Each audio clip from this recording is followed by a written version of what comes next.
Hello students, welcome to the 11th video of this chapter Natural Resources, जिसमें हम लोग atmosphere, lithosphere और atmosphere इन सब चीज़ों की बात कर रहे हैं और देख रहे हैं कि हमारे लिए रिसोर्सेज क्या क्या है, हमारे लिए नेचुरल रिसोर्सेज क्या क्या है, so that we can lead our life. तो हमने पिछले कुछ वीडियोस में हमने कुछ साइकिल्स कवर किए नेचुरल रिसोर्सेज के, जैसे water cycle, nitrogen cycle, carbon cycle. अब हम लास्ट साइकिल करने वाले हैं, वो है ऑक्सीजन साइकिल। ऑक्सीजन साइकिल में हम लोग ये देखने वाले हैं कि पूरे एबायोटिक और बायोटिक कंपोनेंट्स जो है बायोस्फीयर के, उसमें ये ऑक्सीजन कैसे घूमने वाला है और ये साइक्लिकली कैसे घूमता है, जो चीज ऑक्सीजन जहां से आया है वहां पर वापस कैसे लौट जाता है, ये हमको देखना है इस वीडियो में, राइट। तो चलो शुरू करते हैं। Let's talk about oxygen cycle. So oxygen की अगर हम बात करें एटमॉस्फेयर में या अर्थ में या हमारे बॉडी में, तो ऑक्सीजन बहुत सारी जगह पे है। Oxygen is very abundant and it is found in the atmosphere. जो आपको पता है एलिमेंटल फॉर्म में ऑक्सीजन फॉर्म मिलता है हमको, वो है 21% के करीब। आपको पता है 78% ऑलमोस्ट नाइट्रोजन है, तो 21% ऑक्सीजन एलिमेंटल फॉर्म में एटमॉस्फेयर में है। And in combined form in earth crust, तो अर्थ के क्रस्ट में, मतलब अगर आप जमीन देखते हो तो जमीन में भी कुछ ऑक्साइड्स हैं, कुछ कार्बोनेट्स हैं, कुछ सल्फेट्स, नाइट्रेट्स, ये सारे टाइप के जो कंपाउंड्स हैं आप देख रहे हो। ऑक्साइड्स, मेटल के ऑक्साइड्स होते हैं, जैसे कि आयरन के ऑक्साइड होंगे, एल्यूमिनियम के ऑक्साइड होंगे, तो उसमें ऑक्सीजन है। कार्बोनेट्स मतलब कार्बन एंड ऑक्सीजन के कंपाउंड्स, कार्बोनेट्स। सल्फेट्स सल्फर के साथ में कंबाइंड है। नाइट्रेट्स नाइट्रोजन के साथ में कंबाइंड है। तो इसका मतलब oxygen, because it is very very reactive, it combines with a lot of other elements, और वो फ्री स्टेट में भी है ऑक्सीजन में, एलिमेंटल फॉर्म में, और इस तरीके से वो कंबाइंड फॉर्म में भी है। और हवा में वो एक और कंबाइंड फॉर्म में है, जो कि हमको सबको पता है CO2 फॉर्म में। सो ये कार्बोनेट नहीं है। Carbonate is a different group of elements, molecules, जो आप लोग 10th स्टैंडर्ड में ज्यादा पढ़ते हो उसके बारे में। तो ऑक्सीजन ये तो हो गया एबायोटिक, मतलब एटमॉस्फेयर या लिथोस्फीयर, या फिर आप देखो कि हाइड्रोस्फीयर, इसमें वाटर ऑक्सीजन किस फॉर्म में मिलता है वो हम लोग देख रहे हैं।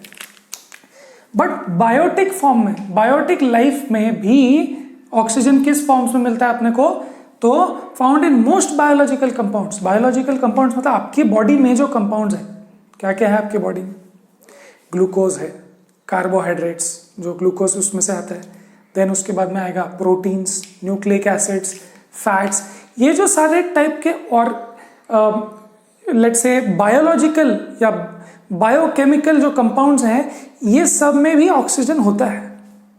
अब आप बोलेंगे सर हमारी बॉडी में ऑक्सीजन कहाँ से आया? आपकी बॉडी में ऑक्सीजन आया बिकॉज ऑफ मेनी सोर्सेज, वो हम देखने वाले हैं। But the point is that oxygen बहुत जगह पे बहुत एबंडेंट है। हवा में है in the form of free state, that is elemental form O2, then it is in combined form CO2।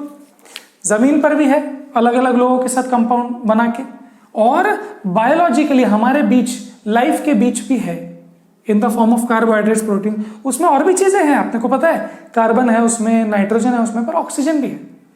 So actually this is your question number 2 which says कि ऐसे कौन से कंपाउंड्स हैं, ऐसे let me see, name 2 biologically important compounds that contain both oxygen and nitrogen. तो आप बोलेंगे कि न्यूक्लिक एसिड मतलब DNA RNA, और प्रोटीन्स, अमीनो एसिड, ये सब है, इसमें नाइट्रोजन भी है और ऑक्सीजन भी। So that is your question number 2। Okay, good. Now let's look at the oxygen cycle. Now आपके बुक में जो ऑक्सीजन साइकिल की बात हो रही है, that is about the O2 in the air. Okay, so हवा में से ऑक्सीजन आता है, घूम फिर के वापस हवा में चले जाता है। तो बस इतना से ही आपके बुक में दिया हुआ है। फोटोसिंथेसिस, आपको पता है फोटोसिंथेसिस क्या है? हम लोग फिर साइकिल के बारे में बाद में देखेंगे, बट पहले समझते हैं फोटोसिंथेसिस क्या है। तो फोटोसिंथेसिस इज, फोटो मतलब लाइट और सिंथेसिस मतलब लाइट की मदद से कुछ सिंथेसाइज किया, कुछ बनाया। तो ये कौन करते हैं आपको तो पता है, प्लांट्स करते हैं। तो प्लांट्स फोटोसिंथेसिस कैसे कर रहे हैं? प्लांट्स लेते हैं कार्बन डाइऑक्साइड, लेते हैं वाटर, और सनलाइट के प्रेजेंस में फोटो मतलब फोटॉन्स मतलब लाइट, तो ये दोनों चीजें और सनलाइट की मदद से, मतलब ये एनर्जी है, इसकी मदद से ये लोग ग्लूकोज बनाते हैं। तो ये आपको बता दूं, ये है ग्लूकोज और ये है ऑक्सीजन गैस। तो अगर हम प्लांट्स की बात करें तो प्लांट्स ने फोटोसिंथेसिस किया। क्या किया? कार्बन डाइऑक्साइड लिया, हवा में से पानी नहीं मिलता वैसे तो रूट्स में से आता है, सो CO2 लिया, हवा में से पानी लिया रूट्स में से, और ये सनलाइट के कॉम्बिनेशन के साथ इन लोगों ने ग्लूकोज और ऑक्सीजन बना दिया, और ऑक्सीजन वो लोग एक्सहेल कर देते हैं इन द सनलाइट। तो ये जो दिन में आप देख रहे हो कि जो प्लांट्स क्या कर रहे हैं प्रोसेसिंग, तो ये ऑक्सीजन छोड़ रहे हैं, राइट? अच्छा, अब इसका उल्टा प्रोसेस देखते हैं। इसका उल्टा प्रोसेस है रेस्पिरेशन, जो हम लोग करते हैं। तो ये करते हैं प्लांट्स और ये करते हैं एनिमल्स। तो हम लोग क्या करते हैं, हमारे सेल्यूलर रेस्पिरेशन में, हमारे सेल्स में जो रेस्पिरेशन हो रहा है, जो प्रोसेस हो रहा है, जिसकी वजह से आप जिंदा हो, आप जिसके लिए आप सांसें लेते हो, ऑक्सीजन आपको चाहिए, that process is called respiration. Now of course you take oxygen and then you give carbon dioxide, so ये टोटल चीज रेस्पिरेशन हुई। But what happens is that आपकी बॉडी में ये है ग्लूकोज, देखो यही है ग्लूकोज। आपकी बॉडी में ग्लूकोज कहां से आया? अपने प्लांट्स या एनिमल्स या कोई भी फूड प्रोडक्ट खाया, जो बेसिकली तो प्लांट से ही आया है। तो ग्लूकोज आपकी बॉडी में आ गया, आपने कोई सोर्स से ले लिया ग्लूकोज। ऑक्सीजन आपने एटमॉस्फेयर से ले लिया, क्योंकि प्लांट ने ऑक्सीजन छोड़ा तो आपने ऑक्सीजन ले लिया। आपने ऑक्सीजन लिया और क्या एक्सहेल किया? आपने एक्सहेल किया CO2, तो CO2 निकला और वाटर मॉलिक्यूल भी निकले। सो ये कंबाइंड फॉर्म में ऑक्सीजन तो आपको हर जगह दिख ही रहा है।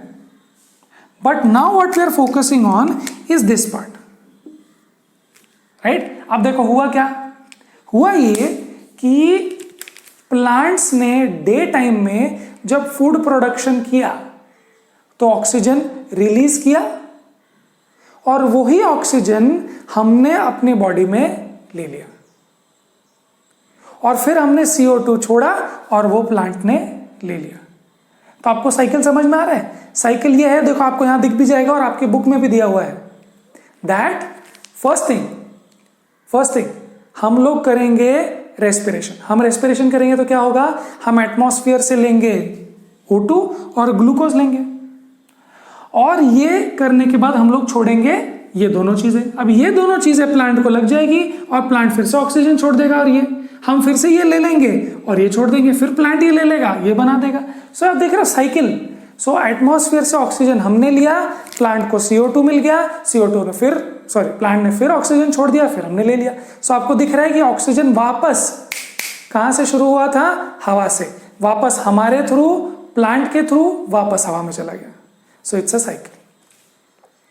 बट यस ऑफ कोर्स इसके अलावा भी ऑक्सीजन यूज करने के और भी रिएक्शंस हैं। So this is one reaction जिससे हम ऑक्सीजन कंज्यूम करते हैं। दिस इज वन रिएक्शन जिससे फोटोसिंथेसिस से ऑक्सीजन बनता है। और भी प्रोसेसेस हैं जिससे ऑक्सीजन रिलीज होता है, ऑक्सीजन यूज अप होता है एटमॉस्फेयर में से। वो क्या है? Oxygen in atmosphere utilised in respiration, combustion and oxides of nitrogen. मतलब ऑक्सीजन जो एटमॉस्फेयर में, वो सिर्फ हम ही यूज नहीं करते, उसको रेस्पिरेशन के अलावा कंबशन में भी यूज करते हैं।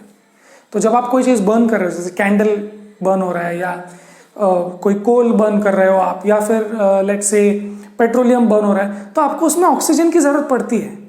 तो इसका मतलब ऑक्सीजन वहां भी रिएक्शन में यूज होता है। तो यहां यूज हुआ, कंबशन में यूज हुआ, और ऑक्साइड्स ऑफ नाइट्रोजन बनाने में भी यूज हो गया।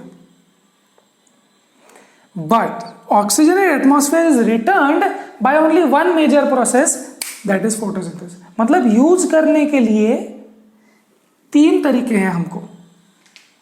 बट रिटर्न करने के लिए केवल एक ही तरीका है, मेजर तरीका, वो है फोटोसिंथेसिस का। तो आपको समझ में आ रही बात? प्लांट ने CO2 लिया, ऑक्सीजन छोड़ दिया। अब वो जो ऑक्सीजन है उसको हम ये 3 चीजों के लिए यूज कर सकते हैं। So it is very important to note that you can utilise it very fast, but production can only be done by plants. Oxygen production या ऑक्सीजन जो एटमॉस्फेयर में रिटर्न कर रहे हैं। सो ये जो साइकिल चल रहा है, अगर ये साइकिल चलता रहे स्टेबली, तो oxygen percentage in atmosphere remains kind of constant. But then अगर ये इम्बैलेंस हो जाए, सो हो सकता है कार्बन डाइऑक्साइड का परसेंटेज बढ़ जाए, जो हमने पिछले वीडियो में देखा था, green house effect. So when you burn material in the presence of oxygen, CO2 is released. So अगर ये ज्यादा होने लग जाए तो ऑक्सीजन की मात्रा थोड़ी कम हो जाएगी, कार्बन डाइऑक्साइड की मात्रा थोड़ी बढ़ जाएगी, और उसकी वजह से ग्लोबल वार्मिंग बढ़ने लग जाएगा। राइट? सो ये सब हमने पिछले वीडियो में देखा है।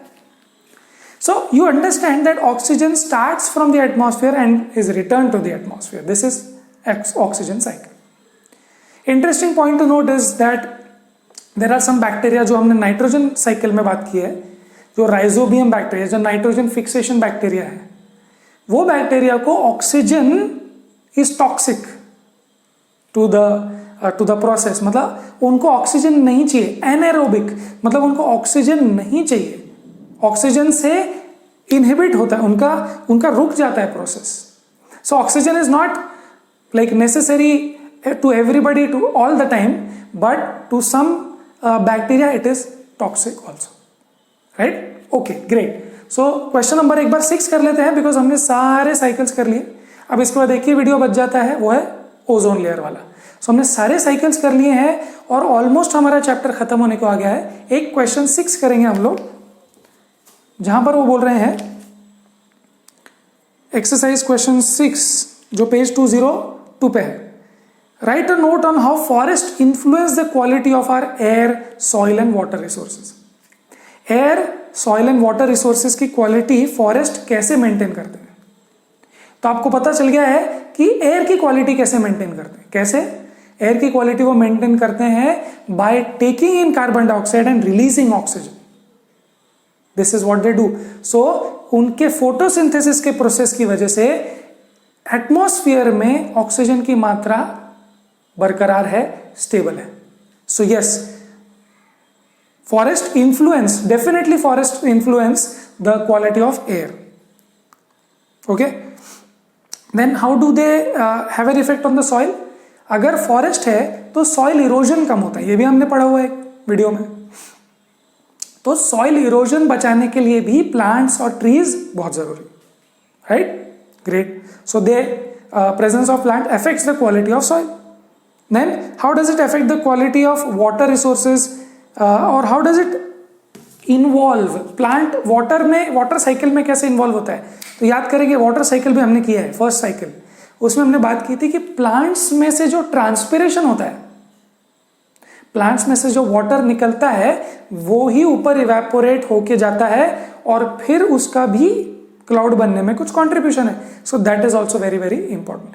सो वाटर रिसोर्सेज में भी प्लांट का बहुत रोल है, एयर में भी बहुत उसका रोल है, और सॉइल के क्वालिटी मेंटेन करने में भी उसका डेफिनेटली रोल है।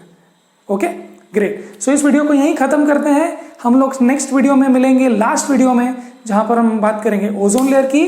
तब तक पढ़ाई करते रहें।